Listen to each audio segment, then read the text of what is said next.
against 3 high school coaches, 77 years old and older. Would challenge anybody. Stolsky. Pavlik is 77 and down. My name's probably 80. Stolsky is probably 80. So that is a tough task when you go against guys that have been around that long. All right, I have 6:30. You guys ready? All right, I call this board meeting to order. All board members are present, and we have Emily House here as well. Thank you. We will begin with the Pledge of Allegiance. Pledge allegiance to the flag of the United States of America and to the republic for which it stands, one nation, under God, indivisible, with liberty and justice for all.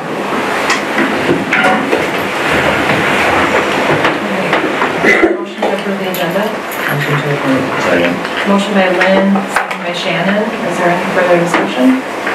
Hearing none, all those in favor please indicate by saying aye. Aye. Opposed? The agenda is approved. Comments and requests from visitors. Are there any visitors in the audience that wish to be acknowledged? No hands are raised, so we will move on. Consent item is, there a motion to approve the consent agenda? Motion to approve. Second. Motion by Lynn, second by Sunny. Is there any further discussion? Hearing none, all those in favor please indicate by saying aye. Aye. Opposed? The consent agenda is approved. We will move right on to action items, and we have Nancy Schulzenberg here from Bergen KDV to present her audit report. And thank you for coming, Nancy. Thank you for having me. I'm happy to be here tonight. So you did receive, I'm thinking anyway, you received financial statements, communication letter, and then 2 student activity reports. I'm not going to go through all of those documents. I put the highlight in this PowerPoint presentation. So I want to start out by talking about our independent auditor's report. So this is kind of the summary of everything that we completed as part of our audit. It talks about the fact that they are management's financial statements. It was our responsibility to audit them, and then we issue an opinion. And the opinion that we're issuing is an unmodified opinion, or a clean opinion, if you will. Basically indicates that everything is fairly stated in all material respects based on the results of our audit. So the best opinion that we as your auditors can offer to you this evening. In addition to that opinion letter, we do have several other letters that we have included in the financial statements. The first one is a report in accordance with government auditing standards. So because you are a school district in Minnesota, we're required to take a closer look at your internal controls and compliance with laws, regulations, contracts, and grant agreements. And based on that, we did have one internal control finding, and that is the lack of segregation of accounting duties. So this isn't new to the Rocori district. It's been around as long as I've worked with the district, and it is very common for school districts of this size. As auditors, we have 3 levels of findings. The lowest level being a control deficiency. We typically don't write those. We discuss those with management and come up with a solution. The middle level finding is a significant deficiency, and that is where your finding is included. And then the most severe would be a material weakness, of which you had none. So the significant deficiency, being that middle level, is less severe than the material weakness, but does warrant some attention by the board. So that's why we're presenting it to you tonight in writing. So in addition to that report, we have a report on compliance with major federal programs. So this occurs because you receive more than $750,000 in federal funds. So we test one of the programs and we look at the internal controls surrounding the compliance related to that program. And based on that, we are issuing an unmodified opinion on compliance, and we had no internal control findings. So all good there. And then the last official letter that we have is a report on Minnesota legal compliance. The Office of the State Auditor issues a checklist to auditors around the state, and it covers 7 broad categories of legal compliance. So we're looking at things like deposits and investments, contracting, claims and disbursements, public indebtedness, those types of things. And based on our completion this year, we did have 2 internal control findings. The first one was insufficient collateral at June 30th. It's corrected and taken care of now, but at that point in time, there wasn't enough collateral covering your deposits that are in excess of the FDIC insurance.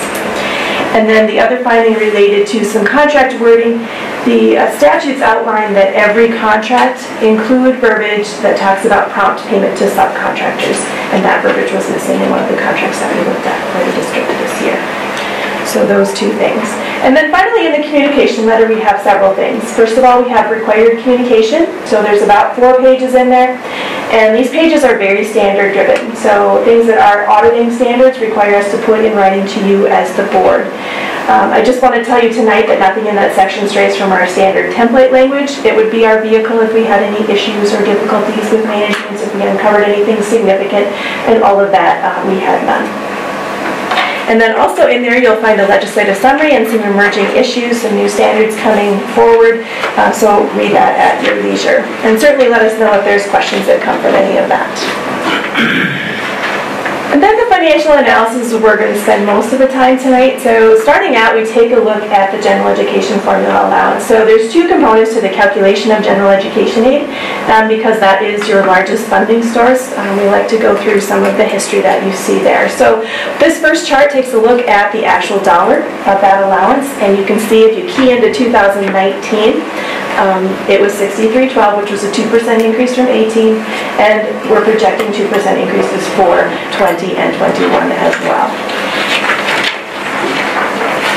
So that formula allowance is applied to your student count. So we have several charts that take a look at your students. First of all, the top portion of this page takes a look at the residents. So these are the students that live within Rocori's boundaries, and you can see for each of the 5 years that we're looking at, that number has been decreasing. So the resident counts are going down, and you can see that negative change right there in the middle. Below that, I have a line that says ADM served. So this takes into consideration open enrollment, and you can see that that number in most years has increased. You did have a dip in 2017. So because of the gains that you received from open enrollment, the overall number served in your buildings is increasing. And you can see that highlighted again in this chart in just a little bit different manner. And you can see that overall decrease in those residents that we talked about. And primarily the biggest change comes in your secondary category, and that's important because secondary is weighted at the highest level when we get into calculating the general education aid. So the next slide does take a look at those weighting factors, and since 2015 we've been at a 1.0 for everything up through 6th grade, and then secondary is at a 1.2. Below that on the bottom there you'll see those weighting factors applied to your residents. So again, that continued decline, and then we factored in the residents going elsewhere and the non-residents coming into the Rocori district, and you can see there's a big increase in that number. So if we go back to 2015, you were bringing in about 223 students. That's all the way up to 483 students in 2019. And just between 19 and 18, that net gain went from 243 to 357. So definitely serving a large non-resident population, evening out the numbers served across the board. And you can see that again highlighted on the next page, and in 2019 those non-residents making up just about 20% of the total population for the district. And one more chart looking at those numbers in a percentage change format. So we're looking at residents, that declined since 2015, and then the ADM served, which is factoring in the open enrollment with just that one dip in 2017, but otherwise increases. Switching gears a little bit then, some details on the general fund. First of all, your general fund sources of revenue, and keying into 2018 and 19 on this chart, you can see that they increased. It's about a 5.5% increase, or just over $1.3 million. And a couple of categories experiencing the most increase. First of all, local property taxes on the top there. That went up just under $400,000, and that really had to do with that technology levy, the first year of that for 2019. And then the other source with a large increase is your state source. That's up just under $1 million for the year. Enrollment increases contribute to that substantially, and then also the increase in the formula allowance, that 2% that you saw increasing there. On page 10, again, the same information in a different format, highlighting the fact that you are very reliant on state sources of revenue. That's the middle green portion of the bar here, and makes up about 80% of the total for 2019. Switching gears to expenditures. Expenditures were up about 3.2%, or just over $750,000 for the year. So a little slower pace than the revenues for this year. And when you look at the two pie charts, you can see they are almost identical as far as the programs that you're spending your money on. And 62% of the total direct instruction. And then if you include the instructional support, which is directly serving students as well, you're up to 70% of the total. Next couple of slides take a look at Rocori's revenues per ADM served and comparing those to overall statewide averages and also averages for similar districts. And we have those comparisons through 2018. 19 is not yet available. And you can see that with the increase in the revenues that you experienced, there was an increase in the overall revenue per student. If you look at the chart, 2018 and prior, you can see that you have been below statewide averages and also averages for similar sized districts across the state of Minnesota. And if you flip to the next slide, you'll see that a very similar picture is what you're seeing for expenditures per student, which makes sense. You don't have the revenues coming in at the same pace, so you can't spend at the same pace. And also an increase in the expenditures per student for 2019.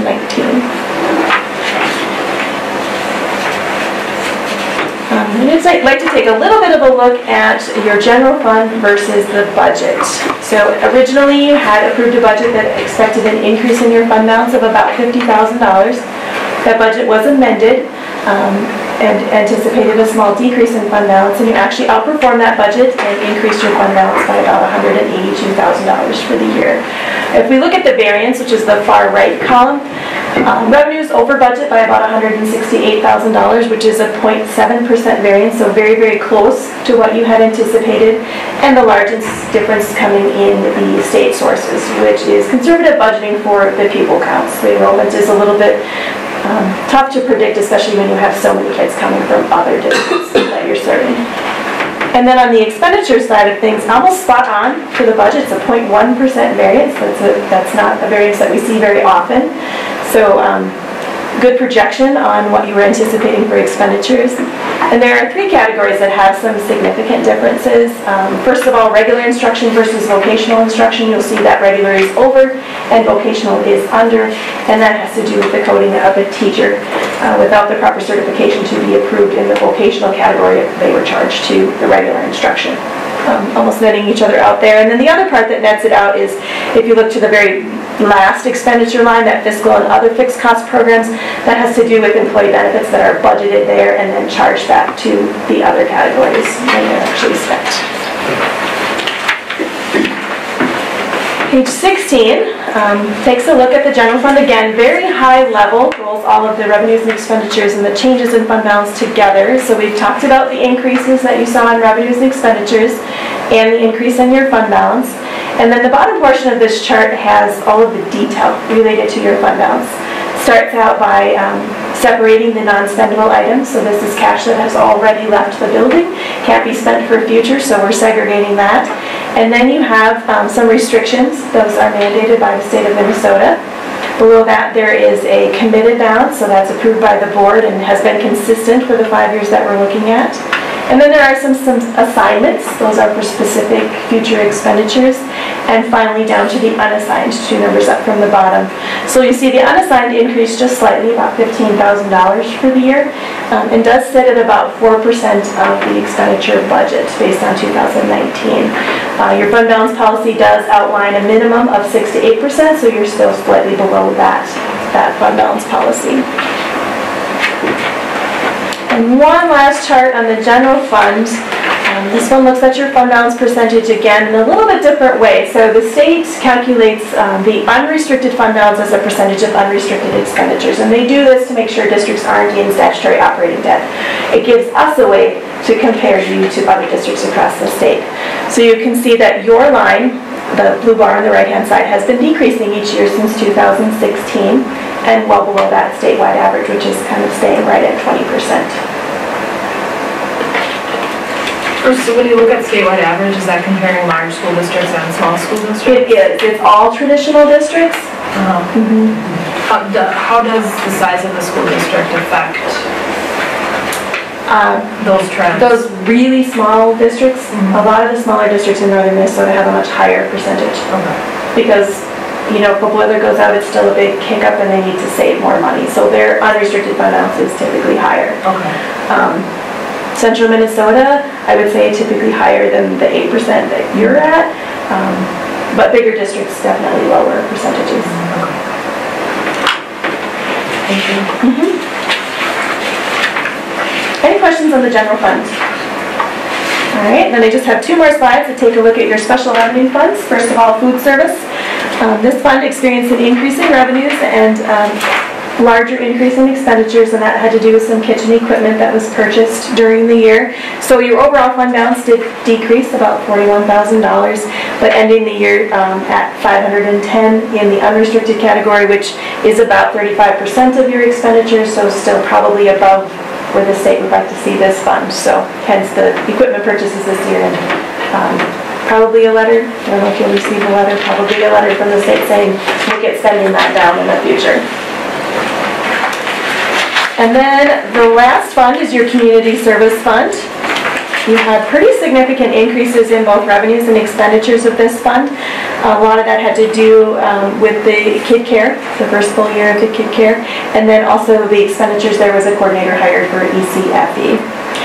If you look at the components of the fund balance below on this chart, you can see that the school readiness did dip into a deficit for 2019, and that just has to do with the funding that you're getting from the state not keeping pace with the expenditures that you have to provide that programming. And then your unassigned fund balance has been consistently in a deficit, but did improve for 2019. And that is a summary. So any questions? If I can answer. Anything you'd like to know more about?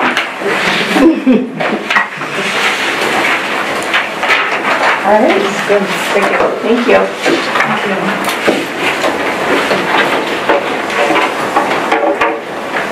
So, is there formal action? Executive motion to accept. I'll make a motion to accept the report. Motion by Sunny. Second by Jason. Is there any further discussion? Hearing none, all those in favor, please indicate by saying aye. Aye. Opposed? The audit is accepted as presented. Employment agreements. The board negotiators have been negotiating with the classified group, the child care site leader, and the program managers. And they're striped out copies attached of the contract. Do you want to speak more to that? Or? Again, we met with the employee groups, Sonny, Jason, Lynn, and I, and Beth, and they're recommending these for approval tonight. Okay. We met with most, well, or all the groups twice, once to hear some of their concerns and ideas of how they'd like it changed, and then the second time to present changes, and I got both sessions went well. Great. Thank you. Any other questions? Is there a motion? I'll make a motion that we approve the employment agreement. Motion by Lynn. Second by Jason. Is there any further discussion? Hearing none, all those in favor please indicate by saying aye. Aye. Opposed? That is approved. Thank you for your work on that. Discussion items. Moving right through, we have 4 policies up for first reading. Fundraising policy, which we saw last year, but it just includes crowd surfing. Crowdsourcing. It's okay. Okay. Just because you're thinking about Close, right? Policy 10-1, the family policy, policy 10-2, volunteer policy, and policy 7-7, the meal charge policy. Are there any questions or comments that you want to put forward for that? I think with the policy under, if we just start from the top and work ways on. Okay. 4-2, I think we met October 3rd, was it, Jason? Yeah, October 3rd, first Wednesday.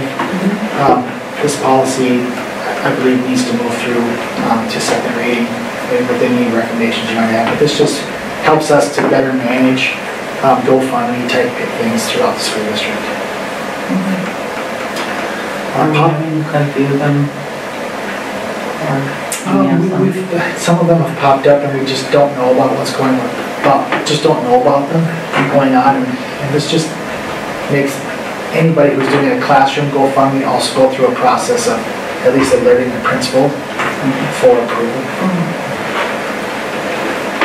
So it's just to be consistent across the board with any funds that are raised on behalf of Rocori. Correct. Or that benefit Rocori. Okay. The family policy has been around for a long time. You see it stayed the same in theory, just we put it into the recorded format. It just outlines that we value family time here in Rocori schools. Number 3, number 10.2, the volunteer policy, that brings forth an issue that we had for those volunteers who, for example, want to come and just do a one-day volunteer and be on a field trip, for example. And we still need them to go through a background check policy, but we don't need them to necessarily go through a $28 check on that. So there's different levels that we can do. Entrusted employees can go free, a mid, and a high range. And so we want to make sure that it's known in the policy that they may have to pay for it, but in some cases they may not have to. We have the similar issue with those students coming over from St. Cloud State who don't have background checks, but really do need to have them. So that policy will help us hit all of the categories. And then lastly, the policy 7.7, the meal charge policy, is being presented as a first reading, and that policy change would do 2 things. One, it would eliminate the student from the equation on paying their lunch debt. So let's say a student goes below the $10, that student would not be called out to the office or would not be told in line that they have a low lunch balance or a negative lunch balance. 2, the second change would be that there would not be an alternative meal. So if a student is below that, we wouldn't give them the peanut butter and jelly sandwich, for example. They would be offered the regular meal. And that the school would be in communication with the parents to collect the lunch from them. Interestingly enough, California just passed a law that basically outlines what we're talking about tonight statewide. From my perspective, that's the right thing to do. I think it's a conversation between the school district and the parent, and the student doesn't need to be involved. With that being said, I think it's important to have an understanding about how this will impact, because any deficit that would be spent would come from general fund, is that correct?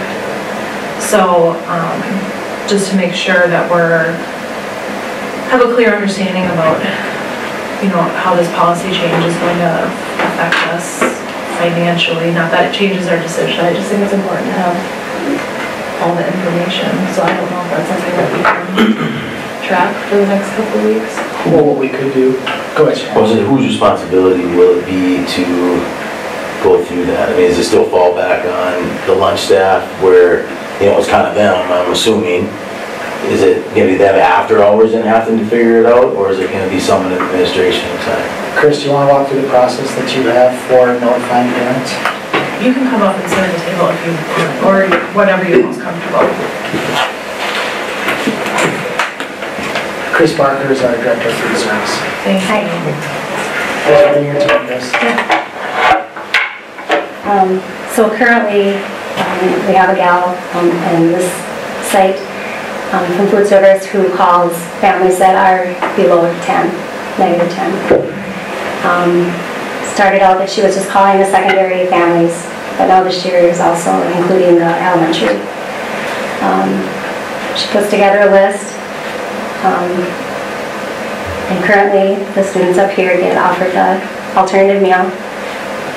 They also get a note in the morning that says that their lunch balance is falling below negative 10. If it's been paid, you can disregard this. Otherwise, you can get your alternative meal.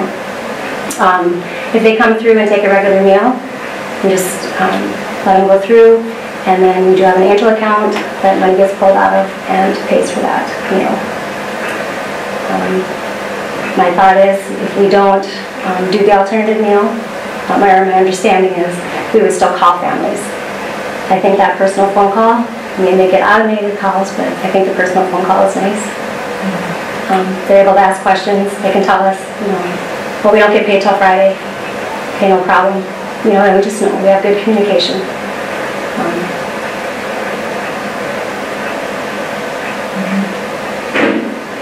So it doesn't sound like it's gonna change. I mean, you're gonna still call them. I would like to see us do that, yes. Exactly. Well, and then the students are gonna have a regular meal instead of. Well, no, I understand that. I'm just saying that we're not gonna change the process. I didn't know if you were going to put that more on your, someone on your staff, only because it may increase somewhat. It doesn't really change our process. We still make phone calls, they still can get emails, automated emails when their balances go below. We just wouldn't involve the student in the conversation. I mean, if calls are made and we're not getting anywhere, then I will make a call. If I don't get anywhere, then I ask the principals to. And honestly, it helps when the principals call. So.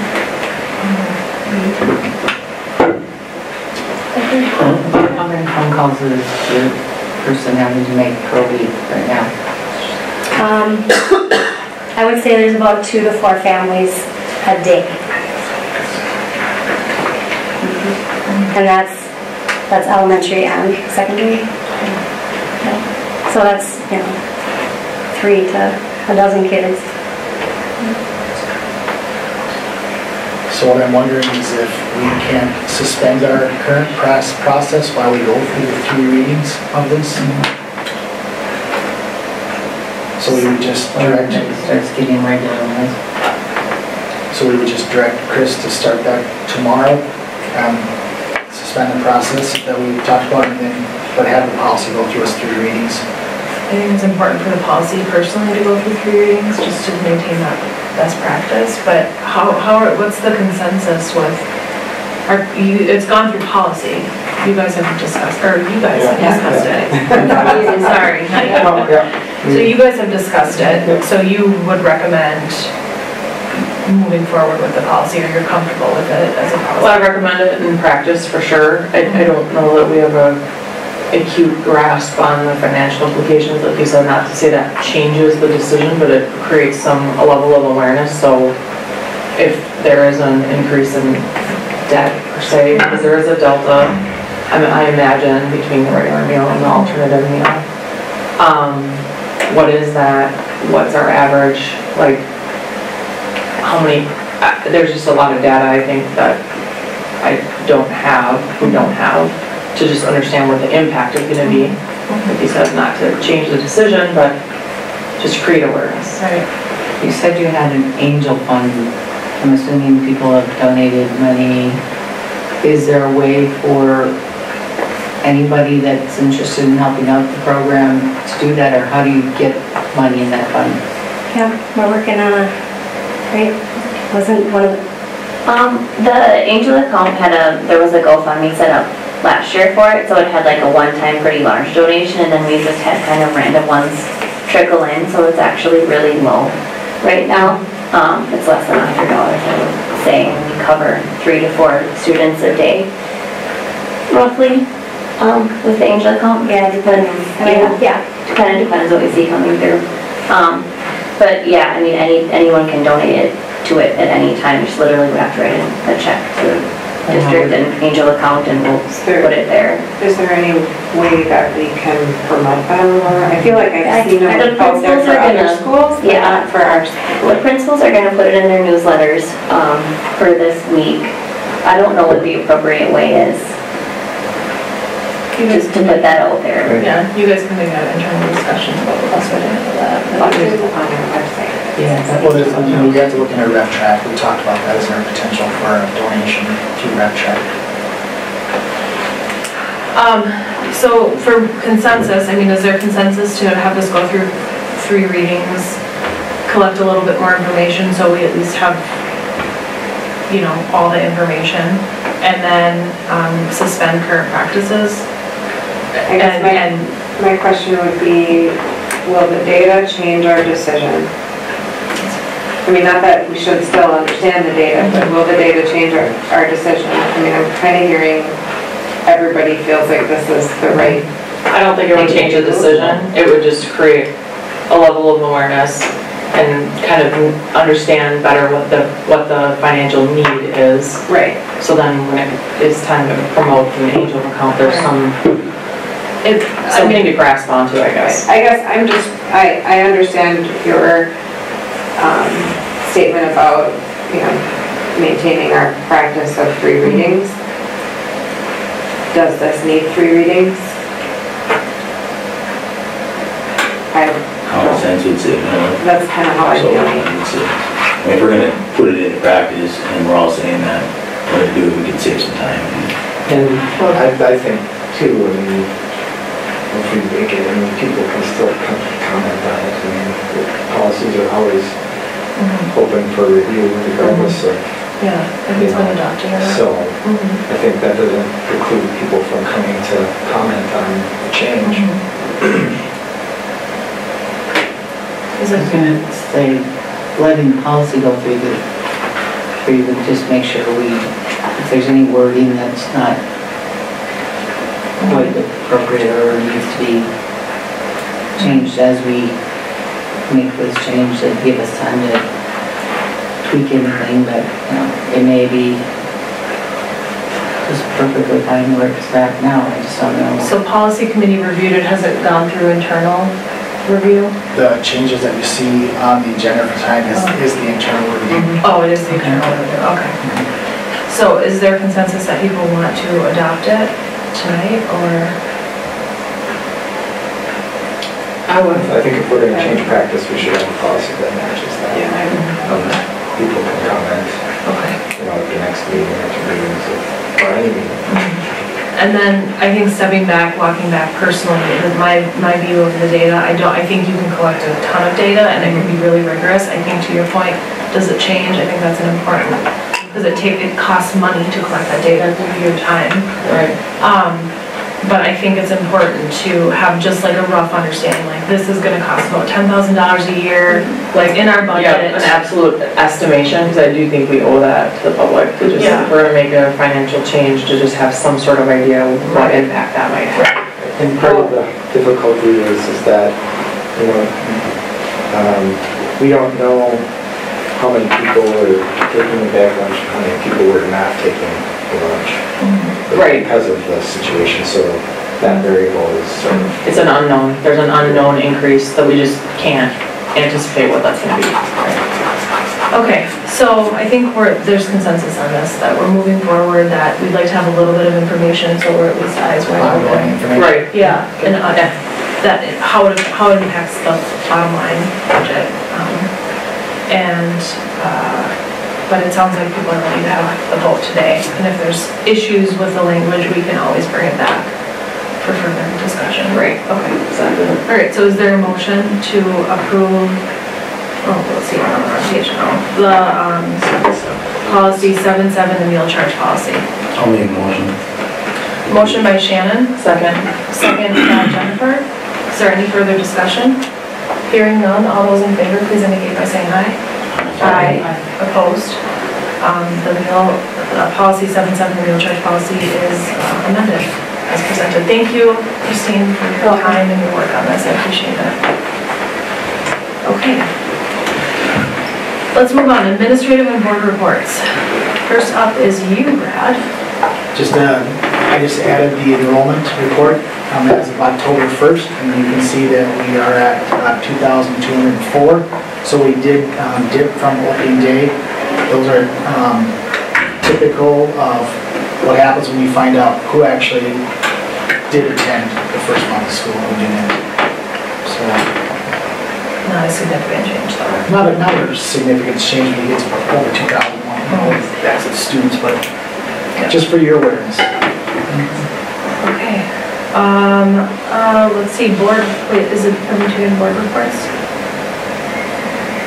Board committee and reports. I didn't see the, is that in the board packet? It's not in there. Okay. So can people remember what they were reviewing?